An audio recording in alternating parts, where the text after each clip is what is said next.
किसकी शख्सियत ने क्या क्या करके आलोचना की। तो नेहरू जी क्या कह रहे हैं, ये देखो आप। नेहरू जी ने क्या बोला, दासता का नया अधिकार पत्र। और आजकल पता नहीं, आजकल तो चाहे हम कोई सा ही एग्जाम दे लो, क्या पता उसमें भी ये लाइन डाल दी।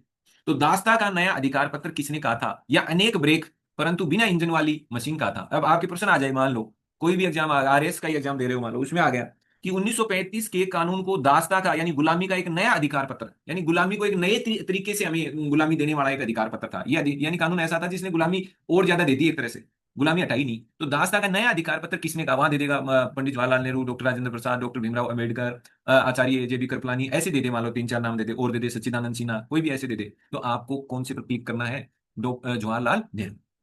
जवाहरलाल नेहरू ने 1935 के कानून को दासता का नया अधिकार पत्र कहा था। या इसी को उसने ये भी कहा था जिसके ब्रेक तो बहुत हैं, लेकिन ये एक ऐसी मशीन है जिसके इंजन नहीं है। उन्होंने ये कह करके भी इस कानून की आलोचना की थी। तो कई बार ये लाइन आ जाती है, अनेक ब्रेक परंतु बिना इंजन वाली मशीन।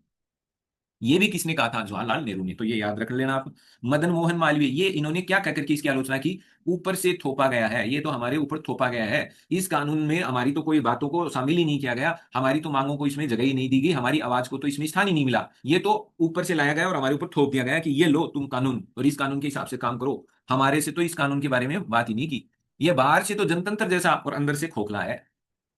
तो ध्यान रखना है, ऊपर से थोपा गया कानून है और बाहर से बिल्कुल लोकतांत्रिक लगता है, ऐसा लगता है कि वो लोकतंत्र, तो मतलब अब तो लोकतंत्र में तो कमाल हो जाएगा, लेकिन अंदर से ये खोखला है। ये बात किसने कही, मदन मोहन मालवीय ने। ये भी ध्यान रखना है। राजगोपालाचारी, सी राजगोपालाचारी, इन्होंने कहा ये तो द्वैध शासन से भी बुरा है। द्वैध शासन से भी बुरा किसने बताया, सी राजगोपालाचारी ने कहा था ये तो द्वैध शासन से भी बेकार है। मोहम्मद अली जिन्ना, मोहम्मद अली जिन्ना क्या कह रहे हैं, पूर्णतया सड़ा हुआ, पूर्णतया सड़ा हुआ और अस्वीकृत, ये दो शब्द काम में किसने लिए, मोहम्मद अली जिन्ना ने। इन्होंने कहा ये तो पूर्णतः सड़ा हुआ है, बेकार है, बेकार की चीजें ये हमें स्वीकृत नहीं है। तो अस्वीकृत और पूर्णतः सड़ा हुआ, ये शब्द किसके हैं, जिन्ना के। एटली साहब क्या कह रहे हैं एटली साहब तो वहीं के हैं, बाद में क्लीमेंट एटली, जो बाद में ब्रिटेन के प्रधानमंत्री बनेंगे और भारत की आजादी की घोषणा करेंगे। ये मतलब ठीक आदमी थे, जो कह रहे थे हम भारत को जल्दी आजाद कर देंगे। ये बाद में प्रधानमंत्री बनेंगे 46 के आसपास वहां की। तो इनका भारत के प्रति एक सॉफ्ट कॉर्नर था, इन्होंने कहा भारत को हम जल्दी, हम भारत को छोड़ने वाले हैं। तो एटली एटली ने भी, इन्होंने जो बाद में इसके पीएम बन रहे हैं, वो कह रहे हैं ये अविश्वास का प्रतीक। इस कानून को उन्होंने क्या कहा, अविश्वास। इस कानून ने भारतीयों के अंदर विश्वास नहीं जगाया, बल्कि ये तो अविश्वास का प्रतीक था, इसमें तो अविश्वास दिख रहा है। तो एटली साहब ने इसको अविश्वास का प्रतीक कहा। चर्चिल साहब क्या करें,